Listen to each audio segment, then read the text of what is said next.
Bonjour. Imaginez une brasserie artisanale implantée en Gironde. Elle a développé son activité, dispose d'une vraie clientèle. Mais elle se retrouve face à un marché très mature, très concurrentiel, avec une croissance qui ralentit. Alors pour relancer sa dynamique, cette entreprise, Mascaret, envisage de lancer une nouvelle gamme de bières blondes bio sans alcool. Mais avant de décider, il faut répondre à plusieurs questions très concrètes. Est-ce que le marché est porteur? Est-ce que cette nouvelle gamme peut être profitable? Comment la faire connaître auprès des bons clients professionnels? Quel message publicitaire construire? Et c'est précisément le type de situation dans laquelle les compétences travaillées en BTS Gestion de la PME peuvent être mobilisées. Analyser une situation, exploiter des informations, produire des outils, rédiger des documents professionnels et aider l'entreprise à prendre une décision. Dans cette vidéo, je vous propose donc de décortiquer le sujet E6 2026 du BTS Gestion de la PME consacré à l'entreprise Mascaret. Alors attention, il ne s'agit pas d'un corrigé complet, on va simplement essayer de comprendre la logique du sujet, repérer les grandes étapes, les productions à rendre, les annexes à utiliser et les principaux pièges à éviter. Cette vidéo est la première d'une série consacrée à la relecture guidée des sujets d'études de cas de l'épreuve 6, soutenir le fonctionnement et le développement de la PME. Vous trouverez en description les liens vers les autres vidéos de la série au fur et à mesure qu'elles seront créées. Et bien sûr, si ce travail vous aide, vous pouvez le faire savoir, vous commentez, vous partagez la vidéo et vous vous abonnez à ma chaîne. Les études de cas de l'épreuve E6 placent le candidat ou la candidate dans une situation professionnelle. Une entreprise avec des besoins, un contexte, donc des contraintes, et plusieurs activités à réaliser pour aider cette entreprise à avancer. Pour la session 2026, l'étude de cas porte sur l'entreprise Mascaret. Cette brasserie artisanale bio du sud-ouest de la France produit notamment des bières artisanales, des limonades, des sodas et des mocktails. Sa clientèle est composée principalement de cafés, hôtels, restaurants. On parle de CHR qui représente 58% de ses clients. Les grandes et moyennes surfaces, abrégées en GMS, représentent 42% de la clientèle. Autre élément important, l'entreprise est très fortement implantée localement puisque 86% de ses clients se trouvent en Gironde. Alors ces éléments permettent de comprendre le sens du sujet. Mascaret ne cherche pas seulement à créer un nouveau produit. Elle cherche un relais de croissance cohérent avec son positionnement, son ancrage local et sa clientèle professionnelle.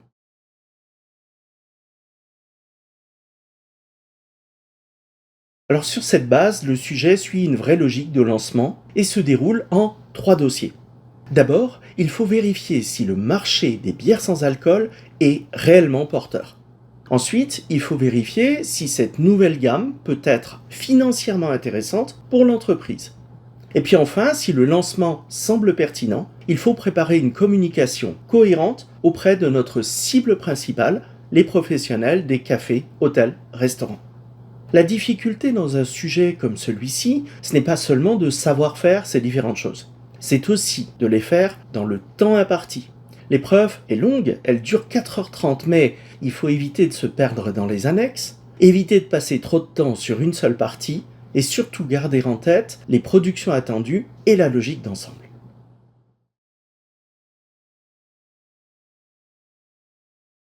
Entrons maintenant un peu plus dans le détail des dossiers. Le dossier 1 porte sur une étude de marché. Dans le référentiel du BTS GPME, on est ici dans l'activité 4.3, participation au développement commercial de la PME.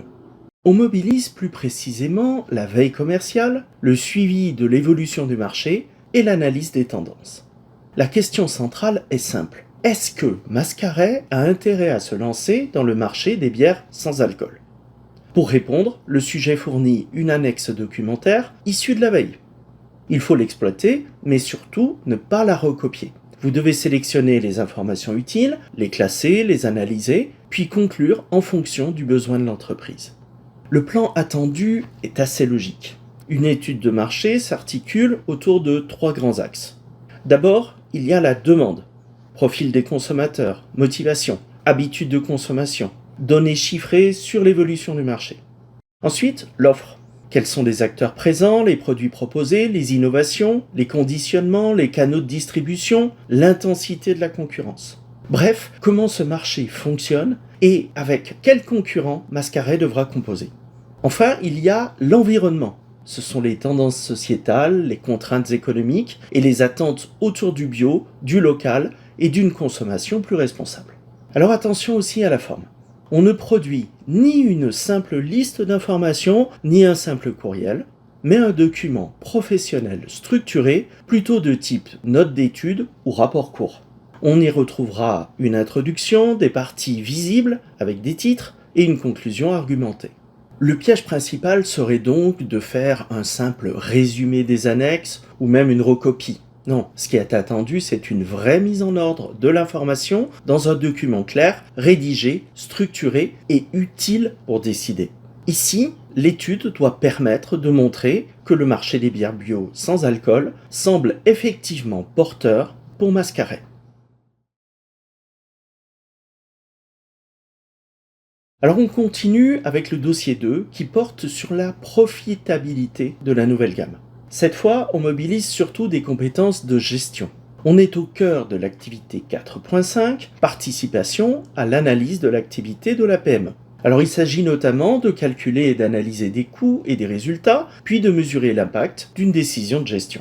La question centrale est simple. Cette gamme de bières sans alcool peut-elle atteindre l'objectif fixé par Mascaret ? Cet objectif est clairement donné. La gamme ne sera lancée que si elle atteint au minimum 5% de profitabilité. La profitabilité mesure la part du chiffre d'affaires qui reste sous forme de résultat. Autrement dit, il ne suffit pas de vendre. Il faut vérifier ce que l'entreprise gagne réellement après prise en compte de ses coûts. Le travail se fait en 2 temps. D'abord, il faut effectuer et présenter les calculs. Coût de production, coût de revient, résultat, puis taux de profitabilité. Pour cela, on s'appuie sur les annexes 2 et 3. L'annexe 2 donne les données prévisionnelles. Quantité, matière, bouteille, main-d'œuvre, charge indirecte, prix de vente. L'annexe 3 donne les calculs de la gamme avec alcool. Elle va vous servir de modèle et de point de comparaison. Ensuite, il faut analyser ces résultats et les communiquer dans une note à destination de Pauline Rivière, la co-dirigeante. Cette note doit présenter les principaux résultats, les comparer au seuil de 5%, puis conclure sur l'opportunité du lancement. Elle doit aussi respecter les usages professionnels. Émetteur, destinataire, date, titre, objet, et puis logiquement, pièces jointes, les calculs que l'on vient d'effectuer. Un ton impersonnel et une structure apparente. Le piège, ça serait donc de faire uniquement des calculs sans expliquer ce qu'ils signifient. Et ici, les chiffres aident à éclairer une décision. Grâce aux calculs, on va constater que la gamme sans alcool dépasse le seuil minimum fixé, mais reste moins profitable que la gamme avec alcool. La conclusion doit donc être nuancée. Le lancement semble possible et pertinent, mais il faudra rester attentif aux coûts et aux marges. Le dossier 3 porte sur la communication externe autour du lancement. On est ici principalement dans l'activité 4.4 du référentiel, contribution à la mise en œuvre de la communication de la PME. Plus précisément, on mobilise la communication commerciale avec le choix de supports adaptés, la justification des actions et la création d'un message cohérent avec l'image de l'entreprise. La question centrale est simple. Comment faire connaître cette nouvelle gamme auprès de la bonne cible ? Le sujet vise ici les CHR, c'est-à-dire les cafés, hôtels et restaurants qui représentent la part majoritaire de la clientèle de Mascaret. Il ne s'agit donc pas de communiquer vaguement auprès du grand public, mais de construire une communication commerciale B2B ciblant spécifiquement ces professionnels. Le travail se fait en 3 temps. D'abord, il faut comparer des supports de presse spécialisés. Comme la publicité coûte cher, on ne choisit pas un support au hasard. Cette comparaison renvoie aussi à l'activité 4.2 du référentiel. Présenter des options de solutions à partir de critères pour permettre un choix éclairé. Alors ici, pas besoin d'un outil élaboré de choix comme une matrice multicritère par exemple. Non, un tableau comparatif va suffire à condition de choisir des critères pertinents. Alors l'entretien avec Pauline Rivière en annexe 4 donne les objectifs, les contraintes, la cible et le budget. Et puis l'annexe 5 présente les supports presse et permet de comparer les médias. Dans le tableau que vous allez produire, je vous conseille de partir de chaque média en lui-même. Le nom du média, la cible visée, l'audience nationale de ce média. Ensuite, on indique le tarif de l'annonce, puis on calcule le CPM, c'est-à-dire le coût pour 1000 contacts. Bon, c'est une simple division. Mais toute l'audience d'un média n'est pas forcément utile pour Mascaret. Il faut donc tenir compte du pourcentage d'audience utile. Et oui, rappelons-nous que la clientèle principale de Mascaret est en Gironde. On calcule alors l'audience utile, puis le coût d'audience utile pour 1000. Il est différent du coût pour 1000 initial. Cet indicateur est important parce qu'il permet de comparer le coût réel pour toucher les personnes qui nous intéressent vraiment. Enfin, on ajoute la périodicité et le nombre de parutions possibles, car le support choisi doit aussi être compatible avec le calendrier et le budget de la campagne. Ensuite, dans un deuxième temps, il vous faut rédiger un paragraphe argumenté et structuré pour justifier les supports retenus, mais aussi les supports écartés. On explique donc notre choix en fonction de la cible, de l'objectif de communication, des contraintes budgétaires et des indicateurs calculés. Côté support, on n'attend pas formellement une note, même si la logique s'en rapproche. Il faut rappeler les besoins et contraintes de la demande, puis distinguer les arguments en faveur des supports retenus et les raisons qui conduisent à écarter les autres. Donc un plan avec une introduction et 2 parties. Et puis, troisième travail, il nous faut créer un encart publicitaire. Là, on mobilise la fiche produit, qui est l'annexe 6. On y trouve les parfums, la notion de bio, le caractère artisanal et local, le positionnement sans alcool et les bénéfices pour les clients professionnels.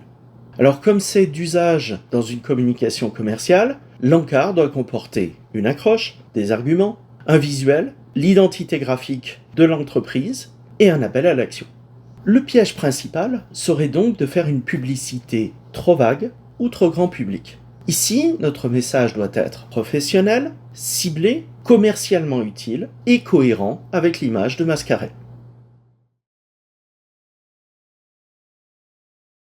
Pour traiter ce sujet efficacement, il faut être méthodique. D'abord, vous devez vous immerger dans le sujet et comprendre l'enjeu général de l'entreprise. Ensuite, pour chaque dossier, il faut identifier précisément les productions attendues, une étude de marché, des calculs, une note, un tableau comparatif, un paragraphe argumenté, un encart publicitaire. Pour cela, il faut décoder les énoncés. Les verbes et les formulations donnent des indices. Réaliser une étude structurée, présenter les calculs, communiquer votre analyse, conclure sur l'opportunité, comparer les supports, élaborer un encart. À chaque fois, le sujet indique non seulement ce qu'il faut faire, mais aussi le type de production attendue. Il faut ensuite associer les bonnes annexes à chaque dossier. Certaines annexes donnent des données de base, d'autres précisent les contraintes, les objectifs ou les critères à utiliser. Attention, certaines informations peuvent également être disponibles dans l'introduction du sujet. Mais tout ne se trouve pas dans le sujet. Le type de document, la mise en forme, les calculs, l'organisation d'un tableau, la construction d'un message publicitaire, un raisonnement, tout cela doit aussi venir de vos connaissances personnelles acquises en cours. Voilà, au final, ce sujet Mascaret est très représentatif de l'épreuve 6. Dans la vraie vie, comme à l'examen, l'enjeu n'est pas seulement de produire des documents, c'est aider l'entreprise à avancer dans une décision concrète. C'est ce que cette infographie résume. L'entreprise, le problème, le fil rouge, les dossiers, les productions, les annexes, les points de vigilance. Au départ, Mascaret cherche un relais de croissance sur un marché mature et concurrentiel. À l'arrivée, le travail du candidat ou de la candidate doit permettre d'éclairer la décision de lancement. C'est exactement le rôle attendu d'un gestionnaire de PME. Transformer des informations dispersées en outils, en analyse et en recommandations utiles pour l'entreprise. Bon courage pour vos révisions et à très bientôt pour une autre lecture d'un sujet E6.